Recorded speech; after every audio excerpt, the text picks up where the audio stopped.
तो कैसे हैं आप लोग। एक बार वापस से आपका स्वागत है मेरे चैनल में। आज मैं आपके लिए लेके आया हूँ अंतर्राष्ट्रीय संबंध के अंदर एक नया संबंध, किनका, भारत का रूस के साथ।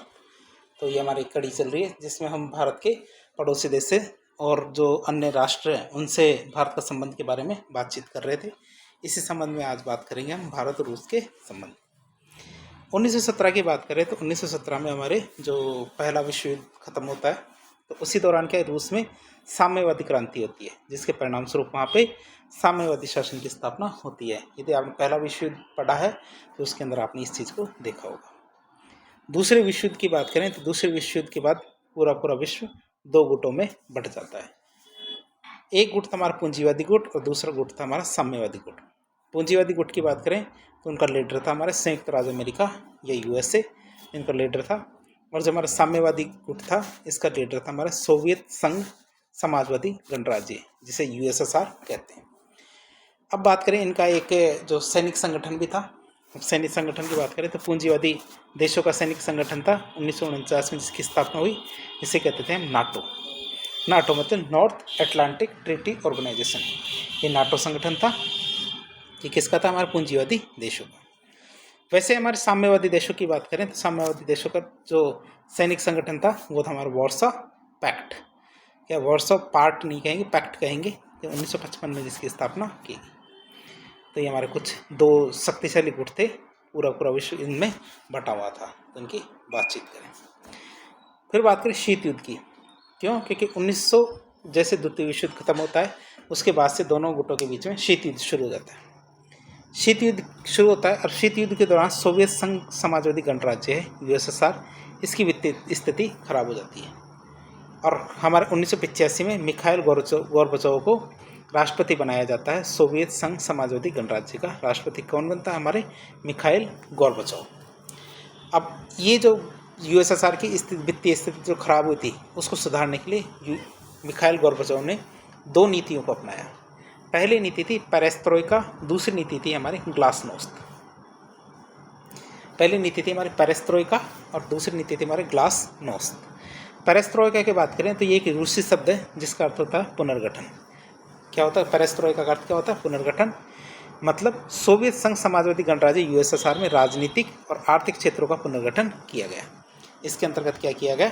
जब हमारे यूएसएसआर है तो यूएसएसआर में राजनीतिक और आर्थिक क्षेत्रों का पुनर्गठन किया गया, जिसके तहत राजनीतिक क्षेत्र में सत्ता का विकेंद्रीकरण और आर्थिक क्षेत्र में बाजार में सरकार के हस्तक्षेप को सीमित किया गया। तो दो काम किए गए इसके अंतर्गत पेरेस्ट्रोइका के अंदर। पहला काम था हमारा जो राजनीतिक क्षेत्र है इसमें सत्ता का विकेंद्रीकरण किया गया। दूसरा काम किया गया आर्थिक क्षेत्र में जो बाजार है उसमें सरकार के हस्तक्षेप को सीमित किया गया। तो रारकार नहीं, सरकार है, तो सरकार के हस्तक्षेप को सीमित किया गया। दूसरी नीति थी हमारे ग्लासनोस्त की। ग्लासनोस्त की नीति की बात करें, इसका मतलब होता है खुलापन। ग्लासनोस्त की नीति का मतलब होता है खुलापन। इसके तहत क्या समाज में खुलापन लाते हुए नागरिक के अधिकार प्रदान किए गए। ग्लासनोस्त में क्या है, जो खुलापन इसका अर्थ होता है, इसके तहत क्या किया, समाज में खुलापन लाते हुए जो नागरिक अधिकार वो दिए गए। प्रेस की स्वतंत्रता सुनिश्चित की गई और प्रेस को क्या अधिकार दिया गया कि वो आराम से सरकार की आलोचना कर सकती है। यदि सरकार गलत नीतियाँ अपनाती है तो सरकार की आलोचना की जा सकती है। 1991 में सोवियत संघ समाजवादी गणराज्य मतलब यूएसएसआर का विघटन हो जाता है और रूस के द्वारा पूंजीवादी तत्वों को अपनाया जाता है। और इसी के साथ क्या, जो हमारा शीत युद्ध है वो समाप्त हो जाता है। इसी के साथ क्या होता है, हमारा शीत युद्ध समाप्त हो जाता है। अब हम देखेंगे भारत और रूस के संबंधों का इतिहास। रूस के साथ भारत के संबंध शुरुआत से ही अच्छे रहे और समय जैसे जैसे आगे बढ़ता गया ये संबंध और भी प्रगाढ़ और मजबूत होते गए। शीत युद्ध के दौरान भी भारत का झुकाव सोवियत संघ समाजवादी गणराज्य मतलब यूएसएसआर की ओर जाता रहा था। कश्मीर के मुद्दे पर रूस हमेशा भारत का समर्थन करता रहा। क्या? कश्मीर के मुद्दे पर रूस क्या है, हमेशा भारत का समर्थन करता रहा है। भारत की रक्षा आवश्यकताओं की पूर्ति रूस के द्वारा ही की जाती है। जो भारत की रक्षा आवश्यकताएं हैं उनकी पूर्ति किसके द्वारा की जाती है? रूस के द्वारा ही की जाती है काफ़ी लंबे समय से। 1971 में भारत और रूस के बीच में शांति मित्रता सहयोग की संधि की जाती है। ये आप याद रखेंगे, कौन सी संधि है? शांति मित्रता सहयोग की संधि की जाती है 1971 में भारत और रूस के बीच में। जिसे 1993 में नवीनीकृत या अपडेट किया गया। कब? 1993 में जिसे अब नवीनीकृत या अपडेट किया गया। संधि है हमारी कौन? शांति, मित्रता, सहयोग की संधि। कब की गई? 1971 में। अब वर्तमान की बात करें तो वर्तमान दौर में भारत को संयुक्त राज्य अमेरिका से निकटता और रूस के, चीन और पाकिस्तान के साथ निकटता के आधार पर। क्यों?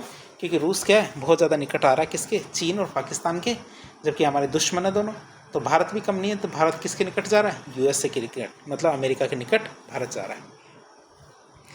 इसी आधार पर आलोचक क्या भारत रूस संबंधों में प्रगाढ़ता की कमी को देखते हैं कि भारत और रूस के संबंध क्या कमज़ोर होते जा रहे हैं।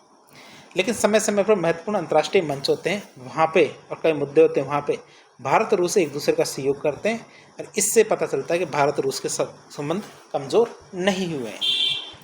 जैसे कि हमारे रूस के द्वारा सुरक्षा परिषद की जो स्थायी सदस्यता है और एनएसजी में सदस्यता है, इसमें भारत का समर्थन किया जाता है कि भारत को ये सदस्यता मिलनी चाहिए। तो ये समर्थन कौन करता है? रूस के द्वारा।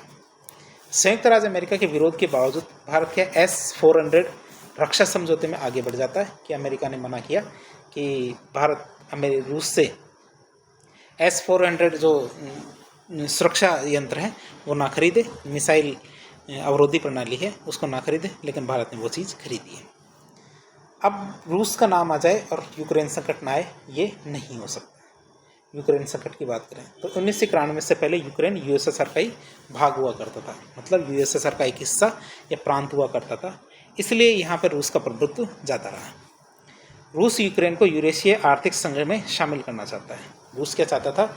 जो यूरेशियाई आर्थिक संघ है यूक्रेन उसमें शामिल हो जाए, परंतु यूरोपीय संघ ने इसका विरोध किया और यूक्रेन को एक आर्थिक पैकेज दिया, मतलब कहा कि भैया ये पैसे ले लो, लेकिन आप क्या है, जो यूरेशिया आर्थिक संघ है इसमें शामिल मत हो।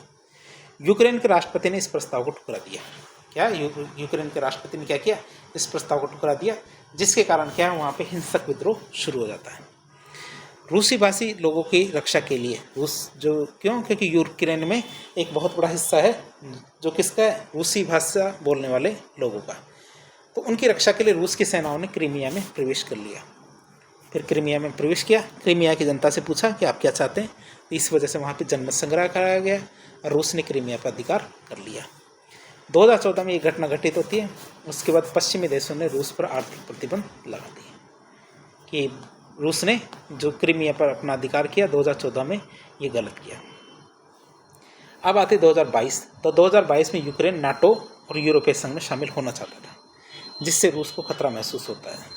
ये खतरा महसूस होता है क्योंकि रूस मानता है कि नाटो का विस्तार करना उसकी सुरक्षा के लिए खतरा है, कि नाटो का यदि विस्तार किया जाता है तो ये रूस की सुरक्षा के लिए खतरा है। उसके बाद यूक्रेन के जो 2 एरिया हैं, लुहांस्क और दोनेत्स्क, यूक्रेन के 2 एरिया हैं, कौन से? लुहांस्क और दोनेत्स्क, इन क्षेत्रों में अलगाववादी आंदोलन शुरू हो गए, जिससे क्या हुआ? जिससे यूक्रेन में गृह युद्ध की शुरुआत हो जाती है और रूस इन क्षेत्रों में को, जो दोनों के दोनों क्षेत्र कौन से? लुहांस्क और दोनेत्स्क, इन दोनों क्षेत्रों को 2022 में स्वतंत्र घोषित कर देता है। कब? 2022 में इन दोनों क्षेत्रों को, देशों को स्वतंत्र होने की घोषणा कर देता है। 24 फरवरी 2022 को रूस ने यूक्रेन पर संपूर्ण सैन्य आक्रमण कर दिया। कब? 24 फरवरी 2022 को रूस ने क्या किया? पूरे के पूरे यूक्रेन पर आक्रमण कर दिया। अब इस हमले का उद्देश्य क्या था? जो कीव सरकार है, मतलब यूक्रेन की सरकार है, उसको गिराना और यूक्रेन को अपने प्रभाव क्षेत्र में लाना, इसका प्रमुख उद्देश्य रहा था। लेकिन यूक्रेन ने अमेरिका और यूरोप के समर्थन से कड़ा प्रतिरोध किया रूस का, और ये प्रतिरोध आज भी जारी है। अब यूक्रेन युद्ध पर भारत ने क्या कहा? तो यूक्रेन युद्ध पर भारत की बात करें तो भारत ने रूस के खिलाफ संयुक्त राष्ट्र में न तो कोई वोट किया, न ही प्रतिबंध की लगाए, जिससे ये पता चलता है कि भारत और रूस के संबंध में संतुलन बना हुआ है, कि भारत और रूस के संबंधों में संतुलन बना हुआ है। अब बात करें भारत और रूस के मध्य सहयोग के क्षेत्र, भारत और रूस के बीच में सहयोग के क्षेत्रों की बात करें, किन किन क्षेत्रों में दोनों सहयोग कर रहे हैं? तो राजनीतिक और सामरिक सहयोग की बात करें तो भारत और रूस को विशेष और विशेषाधिकृत रणनीतिक भागीदार कहकर संबोधित किया जाता है। भारत और रूस के लिए क्या कहा जाता है कि भारत और रूस क्या है? विशेष और विशेषाधिकृत रणनीतिक भागीदार हैं। वर्ष 2000 में भारत और रूस के बीच वार्षिक शिखर वार्ता की बारी बारी से आयोजन करने की बात की गई कि 2000 में क्या किया गया कि भारत और रूस के बीच में एक समझौता किया गया और समझौते में ये किया गया कि हम दोनों क्या करते हैं, हर एक साल क्या करेंगे, एक वार्षिक शिखर सम्मेलन करेंगे, जिसमें पहले रूस आयोजन करेगा, अगली बार भारत करेगा, फिर रूस, फिर भारत। तो इस तरह से वार्षिक शिखर सम्मेलन का आयोजन किया जाता है, जिसमें भारत के प्रधानमंत्री और रूस के राष्ट्रपति भाग लेते हैं। अब हाल ही में देखें तो लेटेस्ट कौन सा सम्मेलन हुआ है, तो हाल ही में 22वां भारत रूस शिखर सम्मेलन 9 जुलाई 2024 को मॉस्को में आयोजित किया गया था, जिसके दौरान राष्ट्रपति पुतिन ने प्रधानमंत्री मोदी को रूस का सर्वोच्च नागरिक सम्मान है Order of Saint Andrew the Apostle, इससे सम्मानित किया है। तो हमारे राष्ट्रपति पुतिन ने क्या किया है, प्रधानमंत्री मोदी को रूस के सर्वोच्च नागरिक सम्मान Order of Saint Andrew the Apostle, इससे सम्मानित किया है। इसमें वर्ष 2030 तक जो हमारे सम्मेलन हुआ है, इसके अंदर क्या किया गया, 2030 तक द्विपक्षीय व्यापार को 100 बिलियन अमेरिकी डॉलर तक पहुंचाने का लक्ष्य किया गया है। ये तय किया गया कि हमें क्या करना है, 2030 तक द्विपक्षीय व्यापार को 100 बिलियन अमेरिकी डॉलर तक पहुंचाना है, कैसे भी करके। फिर एक गलियारा बनाना है, कॉरिडोर बनाना, चेन्नई व्लादिवोस्तोक समुद्री गलियारा। तो भारत के पूर्वी तट पे हमारे चेन्नई और रूस के सुदूर पूर्वी बंदरगाह है, कौन सा, व्लादिवोस्तोक। इन दोनों के बीच में एक समुद्री मार्ग के विकास पर चर्चा की गई, जिससे क्या परिवहन समय में 40% की कमी आएगी। जो सामान एक जगह से दूसरी जगह ले जाने में समय लगता है, तो इस समय में बड़ी कमी आएगी। अन्य क्षेत्रों में सहयोग के लिए 2 अंतर सरकारी आयोगों का गठन किया जा रहा है। जो अन्य क्षेत्र है उनमें सहयोग करने के लिए क्या किया जा रहा है, 2 अंतर सरकारी आयोगों का गठन किया जा रहा है। जैसे व्यापार, अर्थव्यवस्था, विज्ञान, तकनीक, सांस्कृतिक मामलों पर चर्चा करने के लिए आयोग, जिसमें भारत की विदेश मंत्री, रूस के उप प्रधानमंत्री भाग लेते हैं। तो ये पहला आयोग है, व्यापार, अर्थव्यवस्था, विज्ञान, तकनीक और सांस्कृतिक मामलों पर चर्चा के लिए आयोग, जिसमें कि भारत के विदेश मंत्री और रूस के उप प्रधानमंत्री दोनों भाग लेते हैं। फिर सैन्य सहयोग के लिए बात करें तो सैन्य सहयोग के लिए आयोग, जिसमें दोनों देशों के रक्षा मंत्री भाग लेते हैं। तो दोनों के दोनों आयोग है, इनका गठन किया गया है। अब रक्षा की बात करें तो रक्षा क्षेत्र में क्या सहयोग किया जा रहा है दोनों के बीच में, तो भारत के द्वारा सर्वाधिक रक्षा उपकरणों की खरीद किससे की जाती है, रूस से की जाती है। भारत के द्वारा क्या है, रक्षा उपकरणों की खरीद किससे की जाती है, रूस से की जाती है। अब बात करें रूस के साथ संयुक्त रक्षा उत्पादन, मतलब कुछ मामलों में खरीद ना करके रूस को आमंत्रित किया जाता है कि भारत में आइए और हमारे साथ मिलकर उत्पादन कीजिए। तो ऐसे कौन कौन से उत्पादन हो रहे हैं, भारत के द्वारा कोमोव KA-226T हेलीकॉप्टर भारत में निर्माण के लिए समझौता किया गया है। ये हेलीकॉप्टर रूस क्या करेगा, भारत में निर्माण करेगा, न कि भारत रूस से खरीद रहा है। T-90 टैंक, जिसे हम क्या कहते हैं Bhishma tank, AK-203 rifle, Sukhoi 30 MKI लड़ाकू विमान, इनका लाइसेंस निर्माण क्या है, भारत में किया जा रहा है। अब दोनों देश क्या संयुक्त उत्पादन की ओर बढ़ रहे हैं। जैसे हमारा ब्रह्मोस मिसाइल है, जिसमें ब्रह्मपुत्र नाम से भारत की और मॉस्कोवा नाम से जो रूस है, इन दोनों की जो नदियां हैं उनके नाम से क्या एक मिसाइल बनाई गई है, ब्रह्मोस मिसाइल। ये हमारे क्या है, अब्दुल कलाम जी है, पूर्व राष्ट्रपति, इनके द्वारा एक सोची गई परियोजना थी ब्रह्मोस मिसाइल की। और 5वीं पीढ़ी के जो लड़ाकू विमान है उनके भी निर्माण किया जा रहा है भारत और रूस के मित्रतापूर्ण सहयोग के द्वारा। फिर बात करें भारत ने क्या किया, S-400 ट्रैम्प मिसाइल रक्षा प्रणाली रूस से खरीदी है। तो बात करें 5 यूनिट खरीदने का समझौता हुआ 2008 में, 5.43 अरब डॉलर में हुआ। ये 5 किलोमीटर की रेंज तक दुश्मन के लड़ाकू विमानों, मिसाइलों, ड्रोन को मार गिराने में सक्षम है। अमेरिका ने इस सौदे का विरोध किया और काटसा प्रतिबंधों की चेतावनी दी कि इसके तहत क्या भारत पे प्रतिबंध लगाए जा सकते हैं, लेकिन भारत ने इसकी परवाह नहीं की और जो S-400 है इसको खरीदने में प्राथमिकता दर्शाई। अब भारत और रूस क्या कर रहे हैं, ऊर्जा सहयोग में किस तरह से सहयोग कर रहे हैं ऊर्जा क्षेत्र में, तो उसकी बात करें तो बात करें रूस में ऊर्जा संसाधनों की उपलब्धता, क्या रूस में ऊर्जा संसाधनों की उपलब्धता और भारत का ऊर्जा संसाधनों के लिए आयात निर्भर रहना, इस क्षेत्र में उन दोनों के बीच सहयोग का स्वाभाविक कारण है। क्यों, क्योंकि रूस के पास ऊर्जा संसाधनों की कोई कमी नहीं है और भारत को क्या है, ऊर्जा संसाधन चाहिए, तो दोनों की दोस्ती सही है। भारत की बात करें तो भारत की ONGC विदेश लिमिटेड की क्या है, सखालिन क्षेत्र है, हमारे जो रूस है वहाँ पे एक सखालिन क्षेत्र है, तो उस क्षेत्र में 20% हिस्सेदारी हमारी जो ONGC विदेश लिमिटेड है इसने खरीदी है। रूस की एक कंपनी है रोसनेफ्ट, उसने भारत के SR समूह में $12.9 बिलियन का निवेश भी किया है। ये हम देख रहे हैं आर्थिक सहयोग। भारत की बात करें तो भारत में गैस आपूर्ति के लिए भारत ने गेल और रूस की गैज़प्रोम इनके बीच में समझौता हुआ है। क्या भारत में गैस आपूर्ति के लिए भारत की गेल और रूस की गैज़प्रोम के बीच में समझौता हुआ है। रूस के द्वारा भारत में तमिलनाडु के कुडनकुलम में नाभिकीय संयंत्र लगाया जा रहा है। रूस के द्वारा क्या किया जा रहा है, भारत में तमिलनाडु के जो कुडनकुलम वाला एरिया है उस एरिया में नाभिकीय संयंत्र लगाया जा रहा है। भारत की जो NPCIL है और रूस की रोसएटम है, इनके बीच में अन्य देशों में जो हमारे जैसे बांग्लादेश है वहाँ पे नाभिकीय संयंत्र लगाने के लिए एक समझौता हुआ है, जिसके तहत पहला नाभिकीय संयंत्र रूपपुर बांग्लादेश में लगाया जा रहा है। तो हम ये देख रहे हैं आर्थिक सहयोग। तो इसमें रूपपुर बांग्लादेश में एक नाभिकीय संयंत्र लगाया जा रहा है। भारत की तरफ से तो एक कंपनी है NPCIL, रूस की है रोसएटम, तो ये सहयोग कर रहे हैं। अब बात करेंगे अंतरिक्ष क्षेत्र में सहयोग की। तो भारत के आरंभिक जो उपग्रह थे जैसे आर्यभट्ट, इनका प्रक्षेपण रूस की मदद से किया गया। साथ ही साथ देखें 1984 में हमारे सोवियत संघ USSR के इंटरकोस्मोस प्रोग्राम के तहत राकेश शर्मा पहले भारतीय बने जिन्होंने अंतरिक्ष की यात्रा की थी। जिन्होंने क्या की थी, अंतरिक्ष की यात्रा की थी। तो ये हमारे कौन थे, राकेश शर्मा। फिर बात करें क्रायोजेनिक इंजन के विकास में रूस के द्वारा भारत की मदद की गई। क्या की गई, भारत की मदद की गई। भारत, तो भारत की मदद की गई इसके द्वारा, रूस के द्वारा इंजन, क्रायोजेनिक इंजन के विकास में। और 7 क्रायोजेनिक इंजन तैयार अवस्था में भारत को दिए। अब बात करें आर्थिक क्षेत्र में सहयोग की। भारत और रूस के बीच में आर्थिक क्षेत्र में क्या सहयोग है, तो भारत और रूस के बीच में द्विपक्षीय व्यापार क्षमता तुलना में अत्यधिक कम है। मतलब जितनी दोस्ती है, जैसी दोस्ती है भारत और रूस की, उसकी बात करें तो दोनों के बीच में इतना व्यापार नहीं है। अब इसकी कारण क्या है, पहली बात तो देखिए भारत और रूस के बीच में कोई सीधा रास्ता नहीं है, तो सीधे मार्ग का अभाव। मुक्त व्यापार समझौते का अभाव, भारत और रूस के बीच में मुक्त व्यापार समझौता नहीं है। दूसरे, भारत जो सामान बेचता है और रूस जो सामान खरीदता है, दोनों की मांग नहीं है। मतलब भारत के सामानों की रूस के अंदर कोई मांग नहीं है। और बात करें अधिकतर व्यापार के तीसरे देशों के माध्यम से होते हैं। जैसे हीरो का व्यापार एटवर्म और दुबई के माध्यम से ही होता है। भारत वहाँ अपने चीज़ें बेचता है और क्या कहते हैं रशिया वहीं से चीज़ें खरीदता है।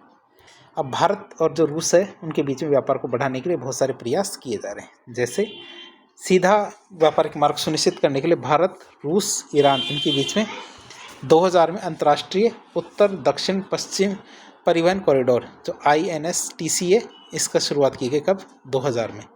तो ये हमारे भारत, रूस और ईरान के द्वारा सन 2000 में अंतर्राष्ट्रीय उत्तर दक्षिण परिवहन कॉरिडोर की शुरुआत की गई। तो आपको बता देते हैं, ये हमारा उत्तर दक्षिण परिवहन कॉरिडोर है। पहले क्या है कि जैसे मान लो रूस जाना होता तो इस तरह से होकर जाना होता था। अब क्या है कि ये हमारा एक कॉरिडोर है, ये यहाँ से यहाँ तक कॉरिडोर बना दिए गए, रेड कलर में आप देख सकते हैं।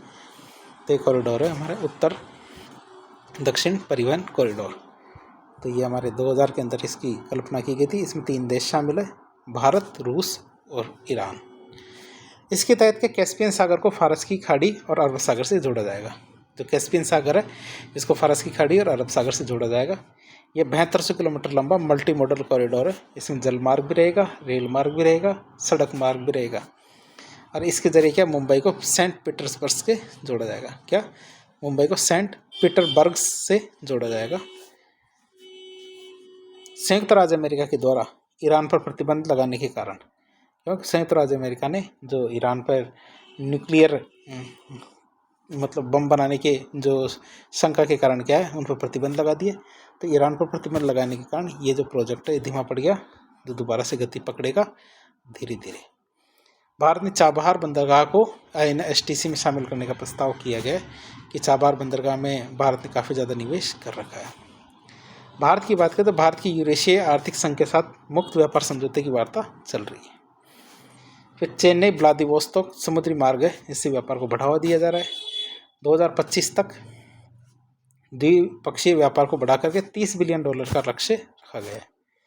व्यापार में मध्यस्थ है उनकी समाप्ति के लिए समझौता किया गया है कि व्यापार करने में किसी प्रकार के मध्यस्थ का उपयोग नहीं किया जाएगा। फिर बात करें सामरिक आर्थिक मंच की स्थापना की जाएगी। क्या सामरिक आर्थिक मंच की स्थापना की जाएगी? फिर ब्रिक्स, SCO और G20, इसमें भी सहयोग किया जा रहा है भारत और रूस के द्वारा। भारत और रूस के इन संगठनों में वैश्विक शक्ति संतुलन बनाए रखने के लिए मिलकर काम करते हैं। क्या भारत और रूस क्या है, जो ये हमारे वैश्विक संगठन है SCO, G20, ब्रिक्स, इनमें क्या वैश्विक शक्ति संतुलन बनाए रखने के लिए मिलकर काम करते हैं। अब हम बात करें भारत और रूस के बीच में संबंधों में कुछ चुनौतियां हैं। उन चुनौती की बात करें, क्या चुनौतियां हैं? पहली चुनौती है रूस को चीन और पाकिस्तान से निकटता बढ़ती जा रही है। क्या रूस की क्या चीन और पाकिस्तान से निकटता बढ़ती जा रही है। दूसरी चुनौती है हमारी भारत की संयुक्त राज्य अमेरिका से निकटता बढ़ रही है। जब उसकी उनसे, तो भारत इनसे निकटता बढ़ाएगा। रूस द्वारा चीन और पाकिस्तान की रक्षा करने की पूर्ति, मतलब कि भारत क्या है कि हमारे चीन और पाकिस्तान को रोकने के लिए S-400 खरीद रहा है।